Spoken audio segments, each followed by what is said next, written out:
किताब जो सबसे ज़्यादा बिकी उसमें विंग्स ऑफ फायर खासतौर से जो उनकी पहली ऑटोबायोग्राफी के तौर पे 1999 में आई थी, वह किताब सबसे ज़्यादा बिकने वालों में रही। उससे पहले उन्होंने इंडिया 2020 को लिख कर vision of the new millennium खुद उन्होंने लिखा था, वाई.एस. राजन के साथ मिलकर लिखा था 98 में।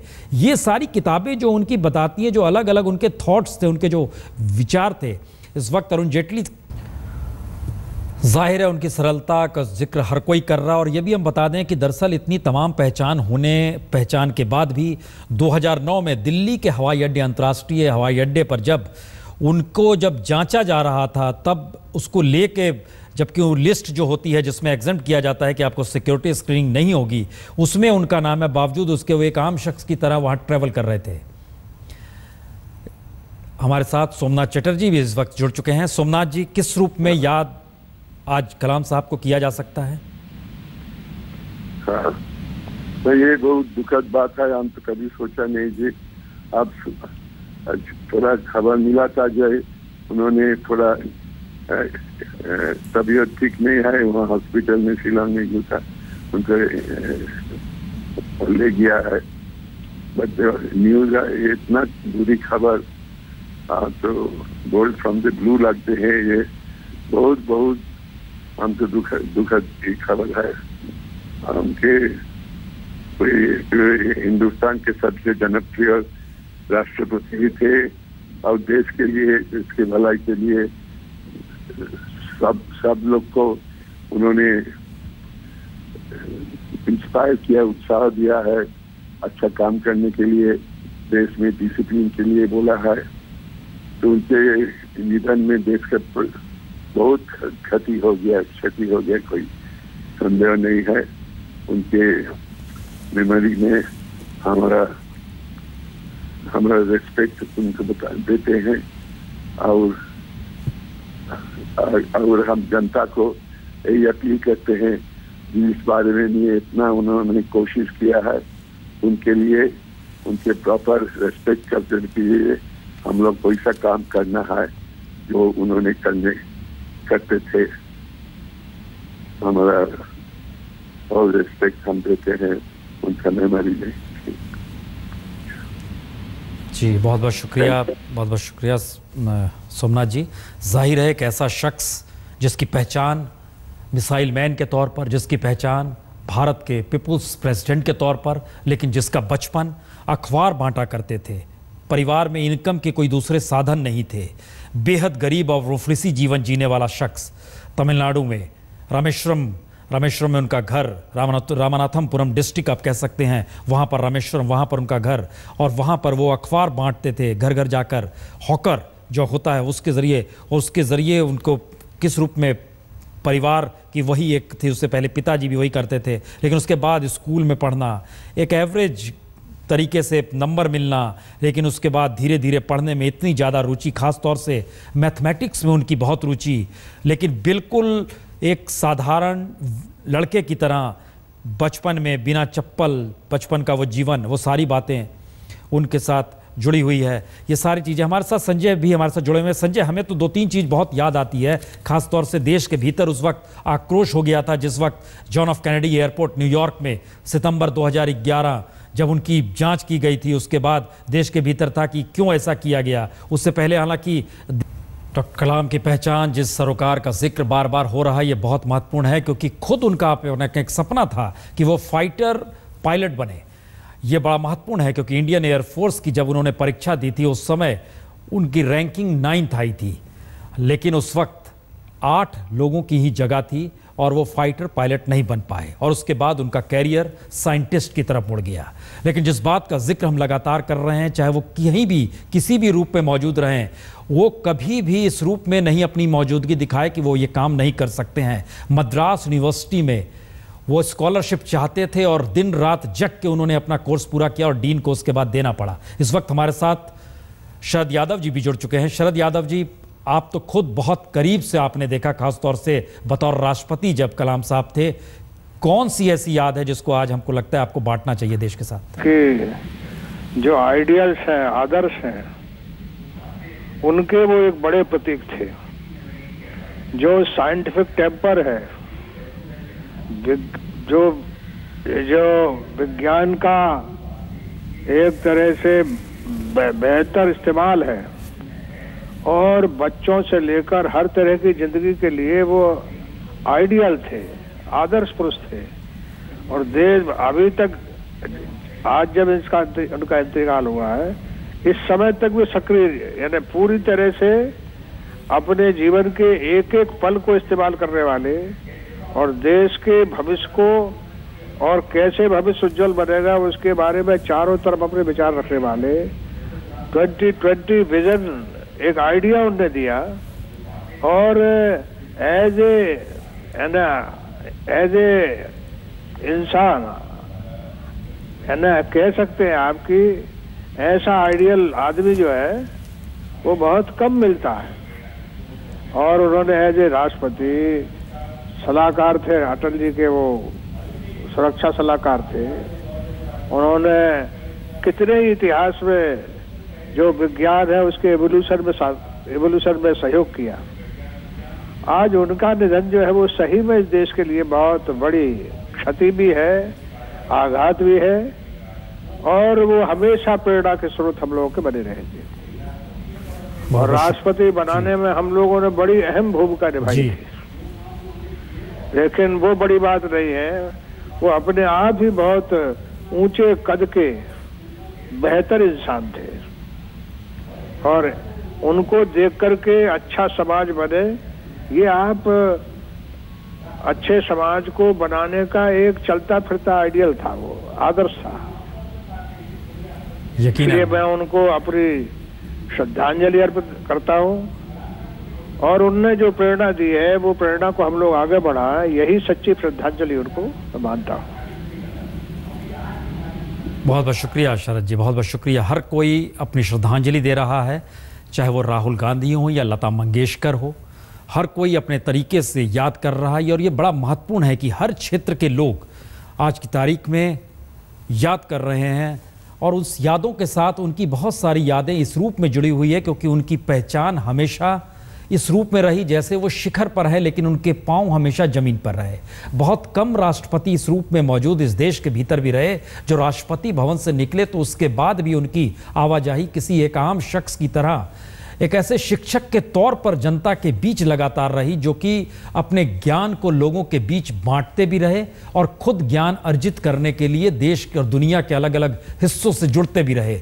जितने भी प्रोजेक्ट खासतौर से एरोनॉटिकल के क्षेत्र में जो हो रहे थे उसका जिक्र वो बाकायदा प्रोफेसर के तौर पर वो अपने लगातार घूमते हुए कर रहे थे। और चूंकि विजिटिंग प्रोफेसर वो Indian institute management Shillong, Indore और अहमदाबाद के रहे आखिरी वक्त तक में, तो अपने लगातार कतार जो उनके लेक्चरशिप की जो कतार थी जहां जहां वो अपनी बातों को रखते थे उसमें इस बात का जिक्र करते थे कि किस सब्जेक्ट पे दुनिया की किस यूनिवर्सिटी में किस बात का जिक्र किया जा रहा है और भारत के युवाओं को उस दिशा में कैसे आगे बढ़ना चाहिए। और ये एक उनकी जबरदस्त छवि थी कि कल्पना कर सकते हैं कि एमटीवी ने भी यूथ आइकन के तौर पर उनको 2003 और 2006 में नॉमिनेट किया था।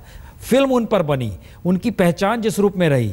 और जिस वक्त न्यूयॉर्क में जॉन एफ कैनेडी एयरपोर्ट पर जब उनकी जांच की गई, इसको लेकर देश के भीतर बड़ा गुस्सा था जो उनके साथ पूरी ग्राउंड स्टाफ ने वहां पर जो उनके साथ जांच की थी। ये सारी चीजें बताती हैं वो किस रूप में पहचान। और लेकिन बचपन से ही जिस गरीबी और मुफलिसी को देखा, उनको स्कॉलरशिप चाहिए थी जिसका जिक्र हम जरूर यहां पर करेंगे क्योंकि जब वो वहां पर क्लास प्रोजेक्ट तैयार कर रहे थे तो मद्रास यूनिवर्सिटी के डीन उससे सेटिस्फाई नहीं थे और उन्होंने कहा था कि 3 दिन के भीतर आप अपना प्रोजेक्ट दीजिए। और अगले 3 दिन तक जिस तरीके से बिना रुके और डेडलाइन के तहत उन्होंने, क्योंकि उसके साथ स्कॉलरशिप भी जुड़ी थी और जिंदगी में आगे बढ़ने की सोच भी थी, और लगातार उन्होंने अपना प्रोजेक्ट पूरा किया और जिसके बाद डीन सेटिस्फाई हुए और उसके बाद उन्हें स्कॉलरशिप भी दी गई। यानी एक तरफ जिंदगी में तमाम जद्दोजहद करते हुए आगे बढ़ने की सोच और दूसरी तरफ जो उनका अपना सपना था जिसका जिक्र हम कर रहे हैं कि इंडियन एयरफोर्स में जब फाइटर पायलट की परीक्षा हुई थी वह उन्होंने दी थी MIT से, जो मद्रास इंस्टीट्यूट ऑफ टेक्नोलॉजी थी, उससे निकलने के बाद। लेकिन वहां पर उनकी रैंकिंग 9th आई थी और संयोग से सिर्फ 8 रिक्त स्थान थे तो वह वहां पर नहीं पहुंचे। और उसी के बाद वो एरोनॉटिकल डेवलपमेंट एस्टेब्लिश जो DRDO है उसके साथ जुड़ गए और साइंटिस्ट के तौर पर उन्होंने अपनी पहचान बनाई। और सबसे पहले उन्होंने जो अपना कैरियर शुरू किया था वह एक छोटा हेलीकॉप्टर भारतीय सेना के लिए बनाया गया था, वह उन्होंने काम किया था जो कि DRDO में रहकर किया था।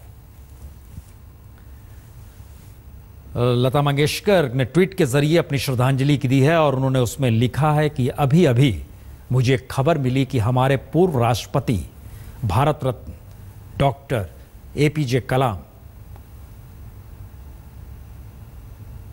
जी का दुखद निधन हुआ है। यह सुनकर मुझे बहुत दुख हो रहा है। मैं उन्हें बहुत करीब से जानती थी, नेक इंसान थे, बहुत अच्छे कवि भी थे। मैं उनको श्रद्धांजलि अर्पित करती हूं।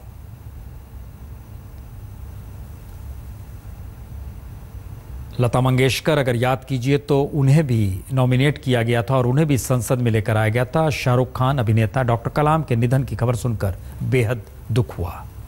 अल्लाह अमन रखे।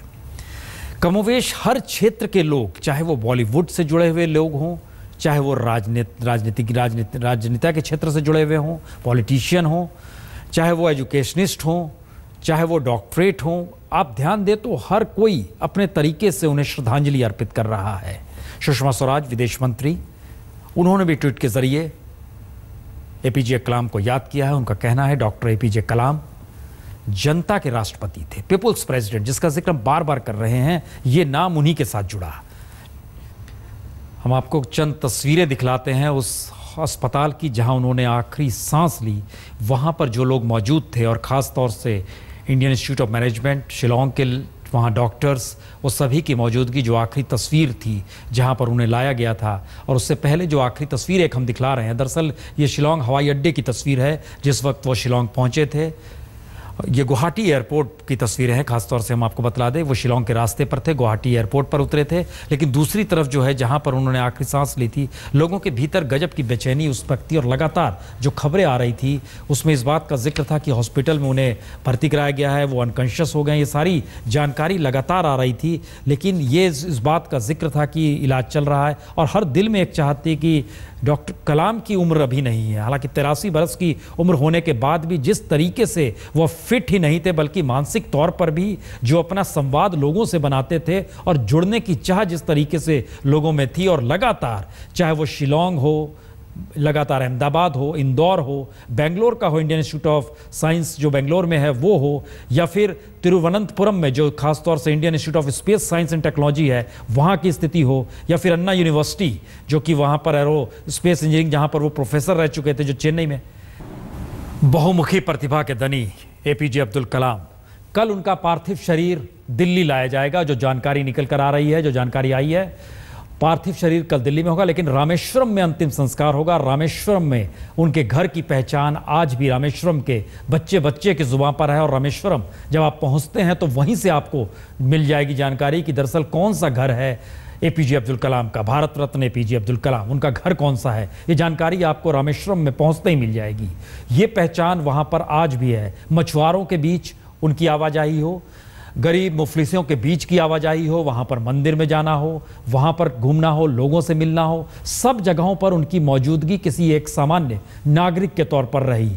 चाहे वो किसी भी रूप में उनकी पहचान DRDO से निकली हो, इसरो से निकली हो, ये बड़ा महत्वपूर्ण है क्योंकि एक ऐसा शख्स जिसने पहचान दी भारत को। और सैटेलाइट लॉन्चिंग व्हीकल SLV जब जारी किया, इन्होंने स्वदेशी तरीके से इसको बनाया और भारत दुनिया के उन 5 देशों की कतार में आकर खड़ा हो गया जो कि सैटेलाइट लॉन्चिंग व्हीकल खुद बना सकता है। इस पहचान के बावजूद भी उनके पांव हमेशा जमीन पर रहे, उनमें कहीं कोई फर्क नहीं आया। और जब पहली बार राष्ट्रपति बनने के बाद जब वो रामेश्वरम पहुंचे थे तो वहां पर जिस तरीके से सुरक्षा की एक चाक चौबंद व्यवस्था की गई थी, वह भी उन्होंने रामेश्वरम में जब वो पहुंचे थे उन्होंने कहा था इसकी कोई जरूरत नहीं है। और बड़ी सादगी के साथ अपनी उसी कुर्सी, जो एक लिहाज से कहते हैं वहां पर एक कुर्सी उनके बरामदे में पड़ी रहती थी जिसपे वो बैठा करते थे, उसी कुर्सी पर और बड़े ही मने भावों से उस वक्त वहां पर अपने खास तौर से आराम तलबी के मूड में लुंगी पहनकर बैठना, कुर्ता पहन के बैठना, ये सारी चीज बहुत ही सामान्य तरीके से रामेश्वरम पहुंच के भी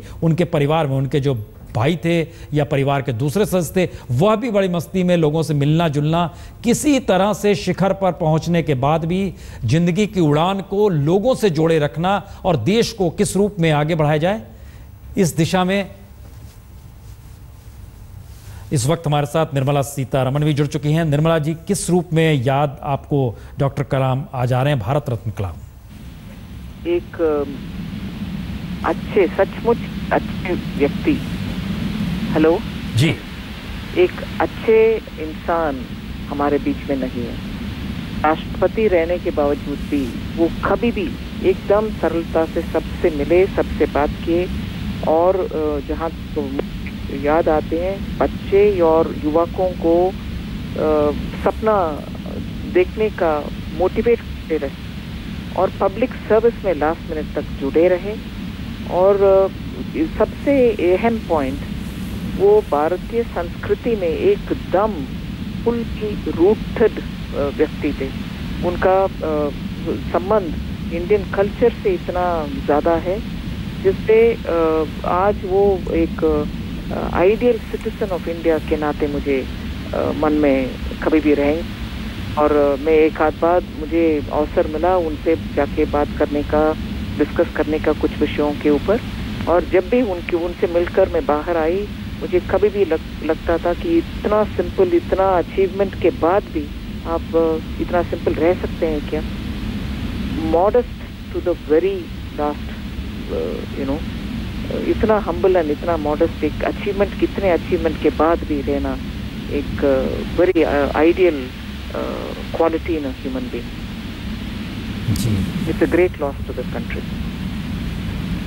बहुत बहुत शुक्रिया निर्मला जी। आज जिस तरीके से अचानक भाषण देते वक्त वो गिरे हैं, ये जानकारी हम आपको दे दें कि दरअसल आज वो शिलोंग में इंडियन इंस्टीट्यूट ऑफ मैनेजमेंट में गए थे अपना लेक्चर देने के लिए। वहाँ पर वो विजिटिंग प्रोफेसर हैं और वहीं पर इस उम्र में भी और लगातार आवाजाही उनकी युवाओं के बीच जो कुलबुलाहट थी उनके भीतर की, वो लगातार बनी रही। और वहाँ पर आज भाषण देने के दौरान वो गिरे, हार्ट अटैक आया, उसके बाद उन्हें हॉस्पिटल ले जाया गया।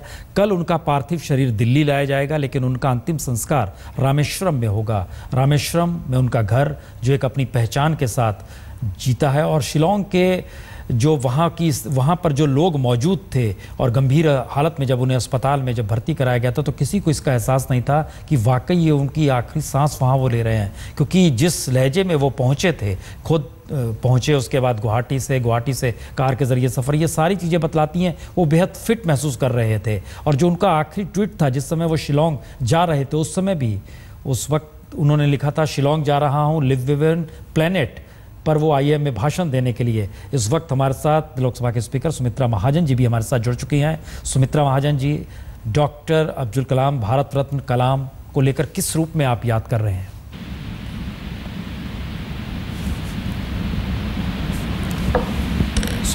सुमित्रा जी, हमारी आवाज़ आप तक आ रही है? हाँ। जी, किस रूप में श्रद्धांजलि आप देंगे आज डॉक्टर कलाम को?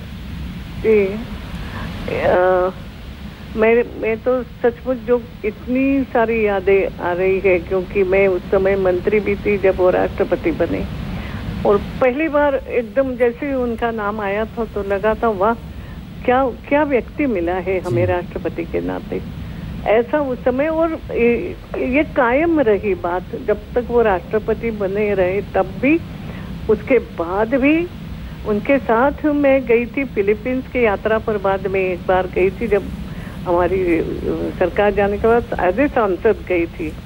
उस समय भी जो मैंने देखा उनको, एक जैसे कहते ना ऊर्जा से भरा हुआ व्यक्तिमत्व, और जैसे ऊर्जा बांटते थे सब में, तो एक बहुत ही अलग किस्म का व्यक्तिमत्व था उनका, कि जो पूरे, ऐसा लगता था पूरे राष्ट्र के हर इसके व्यक्तिमत्व को, या जैसे बच्चों से लेके बूढ़े तक सबको वो जैसे अपना बनाना चाहते थे, कुछ बताना चाहते थे, कुछ सिखाना चाहते थे, जैसे एक लोगों के लिए ही जी रहे थे। और इतना बड़ा शिक्षाविद कहो, वैज्ञानिक कहो, मगर जैसा व्यक्ति सामने फिलीपींस में मैंने देखा, एक सामान्य किसान के साथ इतनी सामान्यता से बात कर रहे थे। तो बहुत कम लोगों को ये ऐसा होता है, एक बहुत बड़ा व्यक्तिमत्व जिस पर सबने प्रेम किया हो। जी। ये भी एक विशेषता है, ऐसा व्यक्ति हमने खोया है। बहुत बहुत शुक्रिया। अलग अलग तरीके से याद आज की तारीख में। संगीतकार A.R. रहमान तो कहते हैं जब आप राष्ट्रपति बने तो आपने भारतीयों को उम्मीद शब्द के नए मायने दे दिए, पूरी पीढ़ी के लिए प्रेरणा स्रोत। इसका जिक्र राजनाथ सिंह ने किया। इस वक्त हमारे साथ दिल्ली के लेफ्टिनेंट गवर्नर नजीब जंग साहब भी जुड़ चुके हैं। नजीब जंग साहब, किस रूप में याद करते हैं आप भारत रत्न कलाम साहब को? भाई, शेक्सपियर ने अपनी जूलियस सीजर में एक बात कही है, जब मार्क एंटनी कहते हैं कि here was a Caesar whence come such another. तो मैं तो यही कहूंगा कि एक दफा ये एक कलाम साहब थे, अब फिर हिंदुस्तान में कब ऐसा कलाम आएगा। क्या बात है जी। चलिए, बहुत शुक्रिया जी, बहुत बहुत शुक्रिया, बहुत बहुत शुक्रिया। अपने अपने तरीके से याद करते हुए हर कोई। असम के मुख्यमंत्री तरुण गोगोई ने ट्वीट किया है, उसमें उन्होंने कहा यह देश के लिए बहुत बड़ा नुकसान है। आम आदमी के राष्ट्रपति और युवा पीढ़ी के आइकन थे। ये सारी पहचान के साथ एक मुख्तार अब्बास नकवी कहते हैं एक राष्ट्र पुरुष, उनका निधन हुआ है। हर पहचान के साथ दो तीन चीज़ें बहुत साफ हैं। एक ऐसा शख्स डॉक्टर अब्दुल कलाम आज़ाद, भारत रत्न, जो कि जिनकी तरफ देखिए तो आपके भीतर उम्मीद जाग जाए, जिनकी तरफ देखिए तो आपके भीतर का उत्साह जाग जाए, जिनकी तरफ देखिए तो आपको लगे देश के लिए कुछ करना है, जिनके भीतर जाके तो लगे कि उम्र पीछे छूट चुकी है और उसके बाद दिमाग कहीं आगे बढ़ना चाहता है। एक ऐसा शख्स जो कभी ठहर नहीं सका, लोगों के बीच सरोकार और कहीं सहृदयता के साथ इस रूप में मौजूद रहा, लगा जैसे वो खुद ही एक आम शख्स है। तो एक जनता का राष्ट्रपति, पीपुल्स प्रेसिडेंट इस वक्त वो हमारे साथ नहीं है, लेकिन उन सब की यादों के बीच उनकी तकरीबन 2 दर्जन किताबें लगातार 2020 तक भारत एक आइकॉन के तौर पर दुनिया में एक पहचान पाले। ये सारी पहचान के साथ हम एक छोटा सा ब्रेक ले रहे हैं, बहुत छोटा ब्रेक ले रहे हैं, तुरंत लौट रहे हैं।